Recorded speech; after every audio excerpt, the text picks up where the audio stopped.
महानगर पालिका को स्वच्छता अभियान में राष्ट्रपति पुरस्कार मिला। बड़े शर्म की बात है, किस चीज के स्वच्छता अभियान में राष्ट्रपति पुरस्कार मिला? इन खड्डों के लिए।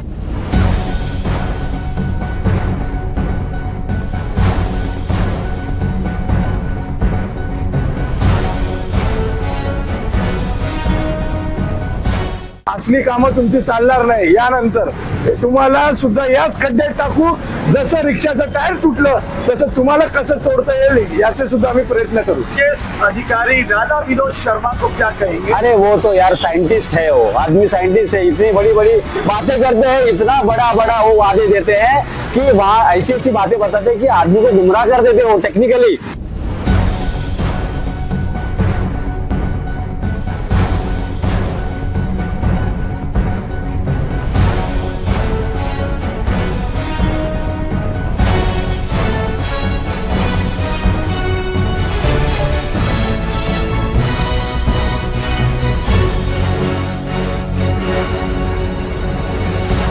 नमस्कार दर्शकों साथियों, मैं हूं शशि शर्मा, आप देख रहे दबंग खबरें। दर्शकों, आज के दिन मूसलाधार बरसात हो रही है और देखिए यहाँ पे दिखाना चाहूंगा, कैमरामैन को कहूंगा, ये देखिए कितना बड़ा खड्डा है और पानी से भरा हुआ था। लेकिन जब यहाँ पे 2 व्हीलर जाते हैं, 3 व्हीलर जाते हैं तो उनको अनुमान नहीं होता कि खड्डा कितना बड़ा है, कितना गहरा है। और इसी खड्डे में एक 3 व्हीलर देखिए सामने खड़ा है यहाँ पर, और उसकी अवस्था देखिए पूरा टूट चुका है। आगे से उसका पहिया निकल चुका है, लेकिन उसके जो चलाने वाली महिला थी, ड्राइवर थी, वो घायल हुई है। देखिए जय कुमार के कामों को देखिए, जब यहाँ पे हंगामा हुआ, ट्रैफिक जाम हुई, तो जय कुमार आनंद फानंद में इन खड्डों में मटेरियल डालना शुरू कर दिया। इसके पहले इनकी नींद नहीं खुलती है। महानगर पालिका के मनपा आयुक्त बड़े बड़े दावे करते हैं, लेकिन आईएएस अधिकारी राधा विनोद शर्मा के जो दावे हैं वो कहीं ना कहीं खोखले नजर आते हैं। जनता को आश्वासन देते हैं झूठा, और जनता इसी तरह सड़कों पर चलकर मरने को मजबूर है। कितनी ही मौतें हो चुकी है, लेकिन यहाँ शासन प्रशासन जो है सोया हुआ है। यहाँ पे 2 विधायक हैं, एक 146 के प्रताप सरनाईक है, 145 के नरेंद्र मेहता है। प्रताप सरनाईक परिवहन मंत्री है, लेकिन फिर भी यहाँ जनता तरफ से, जबकि वो मीरा भाईंदर जनता के लिए हमेशा से ही सकारात्मक भूमिका निभाते हैं, लेकिन इन खड्डों के प्रति क्यों संवेदना उनकी कम पड़ चुकी है। ना ही नरेंद्र मेहता की संवेदना दिखाई दे रही है। यहाँ पे रोज जाना एक्सीडेंट होते हैं, लेकिन किसी के कानों में जूं नहीं रेंगती। जब यहाँ पे हंगामा हुआ, यहाँ समाज सेविका अनिता दीक्षित ने यहाँ पे हंगामा किया और उस रिक्शा महिला चला रही थी, ड्राइवर उसको न्याय दिलाने के लिए खड़ी रही। ट्रैफिक घंटों जाम रहा। आनंद फानंद में इस तरह के काम शुरू होते हैं, इसके पहले क्यों नहीं? आइए जानते हैं उस समाज सेविका से क्या कहना चाहेंगी, क्या प्रकाश डालेंगी और क्या घटना थी। मैं यही कहना चाहती हूँ नगर पालिका से, और खासकर जो आईएएस अधिकारी कमिश्नर आए हैं उनसे, कि वो यहाँ से हमेशा आते जाते हैं, उनको ये खड्डे दिखाई नहीं देते हैं। जो एक्सक्यूज दे रहे हैं कि अभी बरसात हो रही है, इसके लिए हम खड्डे बना नहीं सकते, बरसात के बाद बनाएंगे। अगर मेरे को 8:30 बजे इन्होंने वीडियो भेजा, कंचन ये हमारी महिला बहन है, इन्होंने वीडियो भेजा, इनको इतनी मार लगी है, रिक्शा पूरी तरह से, आगे का टायर पूरी तरह से इस तरह से ये हो चुका है, जो मैंने सब जगह पे सबको वीडियो भेजे हैं। इस तरह आए दिन जो हादसे हो रहे हैं, इतने बड़े बड़े खड्डे हैं यहाँ पर, लेकिन नगर पालिका के कान में जूं नहीं रेंगती है। आए दिन कोई ना कोई एक्सीडेंट हो रहे हैं, हादसे हो रहे हैं। जैसे कल घोड़बंदर रोड पे 2 बच्चे बेचारे खत्म हो गए, बाइक वाले। इसी इधर भी 3, जो इनके सामने 3 बाइक वाले गिरे थे। यहाँ तक खड्डे पुलिस वाले हमें ही ऊपर से ये कर रहे हैं। मैं एक ही बात कहना चाहती हूँ, अगर पब्लिक ये आवाज नहीं उठाएगी तब तक ये खड्डे बंद नहीं होंगे और नगर पालिका की नींद नहीं खुलेगी। आज यहाँ पे इतनी निधि आती है और निधि कहाँ जाती है?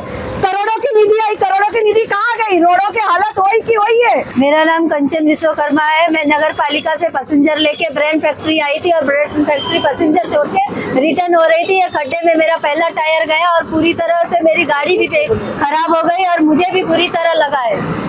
क्या कहोगी यहाँ की कानून व्यवस्था पर, क्या कहोगी दोनों विधायकों के लिए? यहाँ के रोडों की दास्तान ऐसे ही रहेगी तो कैसे आम पब्लिक चलेगी और कैसे आम पब्लिक रहेगी? विधायक लोग क्या कर रहे हैं? उनकी बड़ी गाड़ियों में उनको पता नहीं चलता कि ये खड्डों का क्या होगा। हम रोड पे चलते हुए जनता कैसे रहेंगे? अगर आज इस हादसे में मुझे कुछ हो जाता तो क्या विधायक लोग काम आते मुझे या मेरे परिवार को? रिक्शे का नुकसान हुआ है तो उसके लिए क्या गुहार लगाएंगी? मेरी जो नुकसान हुई है वो चाहे नगर पालिका भर के दे चाहे विधायक लोग भर के दे, मुझे उसका हर्जाना चाहिए। और मैं टैक्स भरती हूँ, मैं इंश्योरेंस भरती हूँ। टैक्स अगर हम एक दिन लेट हो जाए तो 50 रुपया फाइन हो जाता है। हाँ, डबल टिबल हमको फाइन पे फाइन चलता है, तो वो किस लिए चलता है? बड़े अफसोस से कहना पड़ता है मुझे, जिस तरीके से जनता त्रस्त है और यहाँ पे विधायक मस्त हैं, सरकारी बाबू मस्त हैं, किसी के कानों में जूं नहीं रेंग रही। हम कहना चाहते हैं विधायक नरेंद्र मेहता से, आप वो दिन भूल गए जब आपने MMRDA के रोडों के लिए सर पे घमेला उठाया था और खड्डों में बैठे थे आप और खड्डों के लिए आंदोलन किया था। तो आज आपकी संवेदना कहाँ चली गई? क्यों नहीं आप इन खड्डों को बंद करने के लिए शासन प्रशासन के कान खींचते हो? आप आज विधायक हैं, आपको चाहिए जिस तरीके से आपने पिछले वर्ष आंदोलन किया था उसी तरह आप आंदोलन करते। महानगर पालिका में सरकार आपकी है, मंत्री आप पे हैं, मुख्यमंत्री आप पे हैं, फिर भी जनता त्रस्त है। और यहाँ पे परिवहन मंत्री प्रताप सरनाईक से भी कहना चाहता हूँ, आप सरकार में बैठे हो फिर भी जनता त्रस्त है। आखिर क्यों? जनता पूछ रही है, सवाल है, आपके पास कोई जवाब नहीं है, जवाब नहीं देना चाहोगे। ऐसे भ्रष्ट जय कुमार ठेकेदार जिनके कानों में जूं नहीं रेंगती, पब्लिक को मरने के लिए छोड़ दिया उन्होंने, खड्डों से उन्हें कोई लेना देना नहीं, लेकिन बाकायदा अपने बिलों से उनको लेना देना होता है, बिल बरोबर देते हैं। महानगर पालिका के IAS अधिकारी राधा विनोद शर्मा आए थे, लोगों ने सोचा एक तेज तर्रार युवा IAS अधिकारी आया है, लेकिन वो भी ढाक के 3 बार उनके पास कोई चला जाए तो बड़े बड़े उदाहरण देते हैं, मणिपुर पहुंच जाते हैं, अपने गांव पहुंच जाते हैं।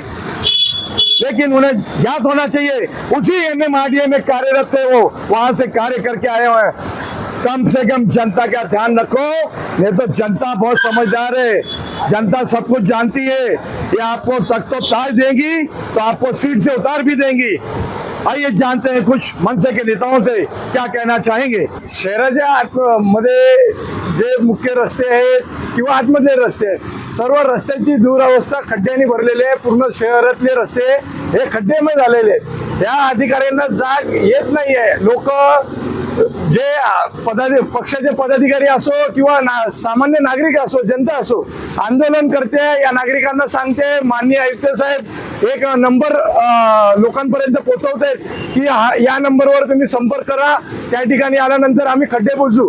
शहरामध्ये ते खड्डे जैसे ते तैसेच आज सुद्धा त्यांची परिस्थिती आहे। तुम्ही बघत असाल माझ्या मागे आता जस्ट एक घटना घडली, रिक्षाचं टायर तुटलं, कशामुळे तर खड्डा होता त्याच्यामुळे तुटलं। आणि एक नवल वाटण्यासारखी अशी गोष्ट आहे की ज्या ठिकाणी ही घटना घडली त्या ठिकाणी लोक जमले आणि हा विषय खूप मीडिया आणि पत्रकार बंधू आपले आल्यानंतर ताबडतोब जयकुमार ठेकेदारचे लोक आले आणि हा खड्डा बुजवला। म्हणजे शहरामध्ये एखादी घटना घडते आणि ज्या वेळेस आम्ही सर्व लोक तुमच्या कानावर टाकतोय की असं असं घडले, त्या टायमाला तुम्ही खड्डे बुजवणार, याच्या पहिला तुम्ही का झोपलेले असतात का? हे असली कामं तुमची चालणार नाही। यानंतर तुम्हाला सुद्धा याच खड्ड्यात टाकू, जसं रिक्षाचं टायर तुटलं तसं तुम्हाला कसं तोडता येईल याचे सुद्धा आम्ही प्रयत्न करू। इस मीरा भाईंदर शहर की अब हालत देखोगे, बारिश हो बारिश ना हो फिर भी खड्डे हैं। यहाँ के अधिकारी इसी रास्ते से जाते हैं, मंत्री प्रताप सरनाईक भी इसी रास्ते से जाते हैं, आमदार नरेंद्र मेहता इसी रास्ते से जाते हैं। वो नरेंद्र मेहता जी का घमेला किधर है, वो गाड़ी किधर है? उन्होंने स्टंट किया था पिछले साल, यही सत्ता में आने के लिए अपने स्टंट किया था। मंत्री बोलते हैं, मंत्री महोदय वो हाईवे पे जाते हैं, रास्ते का काम करूंगा, लेकिन अभी भी नहीं हुआ है। मीरा भाईंदर में हर रोज हर दिन एक्सीडेंट होता है। ये तो नया नहीं है, ये तो छोटा खड्डा है। आगे जाएंगे पेट्रोल पंप के पास तो बड़ा खड्डा है, रोज कोई ना कोई गिरता है। उस हादसे का शिकार हमारा पदाधिकारी है, उसको दोनों शोल्डर की हड्डी टूटी है और एक हाथ की हड्डी टूटी है, फिर भी मुआवजा नहीं। मुआवजा तो छोड़ो, लेकिन अभी तक रास्ते सुधरे नहीं है। अभी ऐसा लगता है कि ये ठेकेदार को बचाने का काम इधर के अधिकारी कर रहे हैं, और प्लस जो ठेकेदार है उनको मुझे लगता है कि उनकी नंगी ढींड इस शहर से निकालनी पड़ेगी, तब जाके सुधरेंगे।